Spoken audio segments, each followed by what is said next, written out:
Dear students, welcome to Gate Smashers. इस video से start करने जा रहे हैं फंक्शंस। तो गाइज हम लोगों ने अभी तक कंप्लीट क्या किया, हमने रिलेशंस के बारे में समझा, फिर हमने ग्रुप्स के बारे में समझा, नेक्स्ट हम लोग बात करेंगे फंक्शंस की। तो गाइज फंक्शंस को भी मैं विद एग्जांपल बहुत ही इजी मेथड से आपको एक्सप्लेन करूंगा। तो फटाफट से वीडियो को लाइक कर दें, चैनल को सब्सक्राइब करें अगर अभी तक आपने नहीं किया, और अगर कर भी दिए तो और डिवाइसेस से सब्सक्राइब करवा सकते हो शेयर करके। सब्सक्राइबर्स बहुत जरूरी है। तो चलिए स्टार्ट करते हैं। सबसे पहले अगर हम बात करें गाइज फंक्शन की डेफिनेशन में आपको यहां पे वर्ड दिख रहा है relation. What is a function? A relation from a set A to B. अब आपके दिमाग में आ रहा होगा सर रिलेशन मैं ऑलरेडी आपको बता ही चुका हूं विद एग्जांपल। अगर नहीं पढ़ा, डिस्क्रिप्शन बॉक्स में लिंक दिया, ऊपर सजेस्टेड वीडियो में दिया है, वहां से एक बार उसको पढ़ लो क्योंकि ये उसके फर्दर टॉपिक है। लेकिन फिर भी मैं आपको थोड़ा सा ओवरव्यू दे देता हूं। लेट्स से मेरे पास एक सेट है ए, उसके अंदर एलिमेंट है ए और बी। एक सेट है मेरे पास बी, उसके अंदर लेट्स से 1 और 2 एलिमेंट है। अब हमारी जो कहानी है वो स्टार्ट किससे होती है? कार्टेशियन प्रोडक्ट से। मैंने क्या किया, ए क्रॉस बी किया, तो आएगा क्या, ए को हमने 1 से प्रोडक्ट, ए को हमने 2 से, फिर बी को हमने 1 से, फिर बी को हमने 2 से। तो इस तरीके से मेरे पास कार्टेशियन प्रोडक्ट बन जाता है।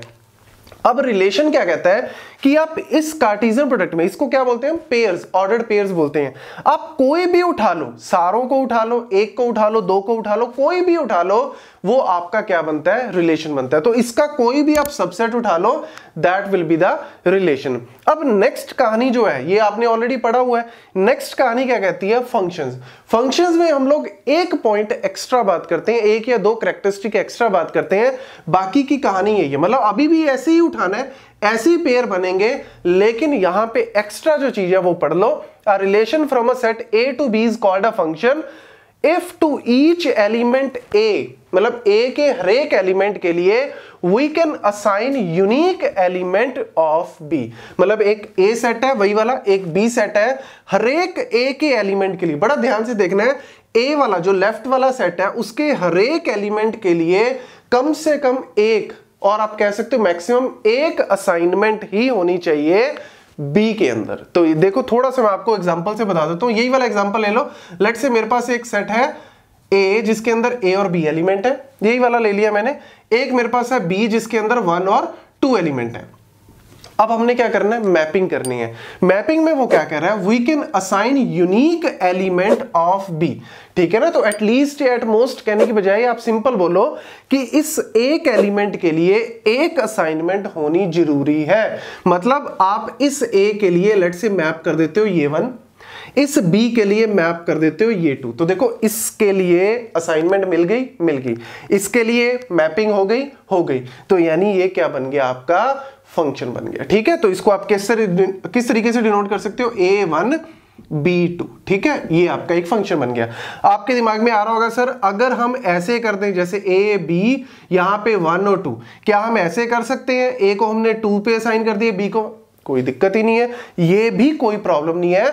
जरूरी नहीं कि आपको ऐसे सीधा ही मैप करना, आप कैसे भी कर सकते हो, यूनिक मैपिंग होनी चाहिए। तो ये भी आपका इस केस में आप कह सकते हो A2 बन गया और B1 बन गया। तो देखो इसी में से उठा रहे हो ना, इन्हीं चारों में से कोई ना कोई उठा रहे हो। हाँ, तो इसीलिए हम बोलते हैं function is what, a relation. तो रिलेशन को आप इस तरीके से बोल सकते हो कि यार जो रिलेशन है ना वो एक बड़ा सेट है, और जो फंक्शन है वो क्या है, आपका सबसेट है किसका, रिलेशन का। ठीक है? तो इस तरीके से ऐसे ही लेट्स से अगर इसी में हम एक और तरीके से बनाएं, लेट्स से अगर मैं ऐसे बना दूं A और B, इधर मेरे पास है 1 और 2।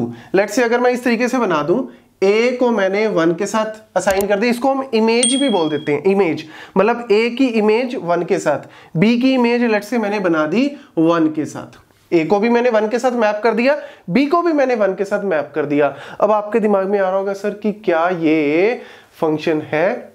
यस, ये भी फंक्शन है, कोई प्रॉब्लम ही नहीं है यार। देखो A के लिए यूनिक मैपिंग है 1, B के लिए यूनिक मैपिंग है 1। ठीक है, आपने B में 2 को छोड़ दिया, B मतलब ये A सेट है, ये B सेट है, B में आपने 2 को छोड़ दिया। भैया B में छूटे कोई दिक्कत नहीं है, ए में कोई छूटना नहीं चाहिए, ठीक है ना।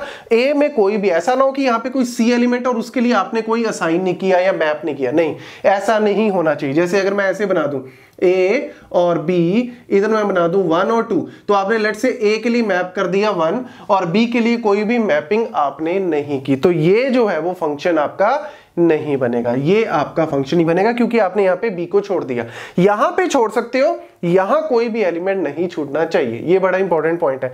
दूसरा, लेट से अगर इस तरीके से आपको दे दें ए और बी, इधर दे दें आपको 1 और 2, ए को मैंने मैप कर दिया 1 के साथ, बी को मैंने मैप कर दिया 2 के साथ, और साथ ही साथ ए को मैंने मैप कर दिया 2 के साथ। मतलब यहां से 1 से मैंने मल्टीपल कर दिए, ए को 1 से मैप कर दिया और मैंने ए को 2 से मैप कर दिया और मैंने बी को भी 2 से मैप कर दिया। तो क्या ये फंक्शन होगा?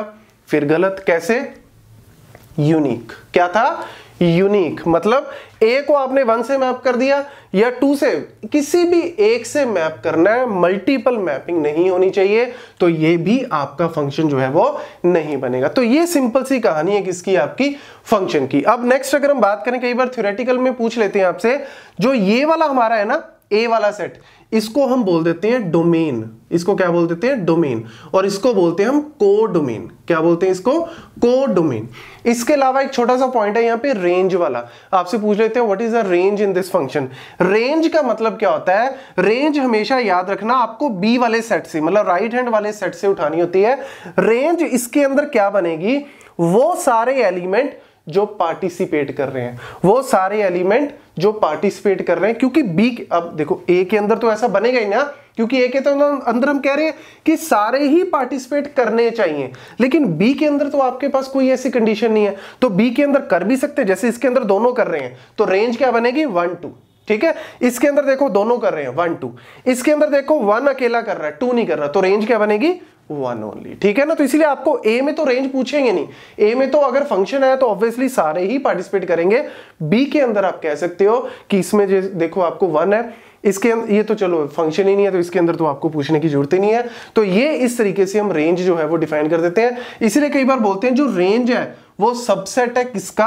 बी सेट का। ऑब्वियसली क्योंकि रेंज के अंदर या तो 1 होगा या 2 होगा या दोनों होंगे, इससे बड़ा तो हो नहीं सकता, तो इसीलिए इसको हम सबसेट भी बोल देते हैं बी का। तो ये छोटे छोटे पॉइंट जो है थ्योरी में आपको नोट करके लिखने हैं, अपने नोट्स में लिख लेना, क्योंकि इसी में से कुछ ना कुछ आपको मॉडिफाई करके पूछ लेते हैं। तो नेक्स्ट वीडियो में हम लोग इससे फर्दर जो टॉपिक्स हैं सारे के सारे कंप्लीट करेंगे।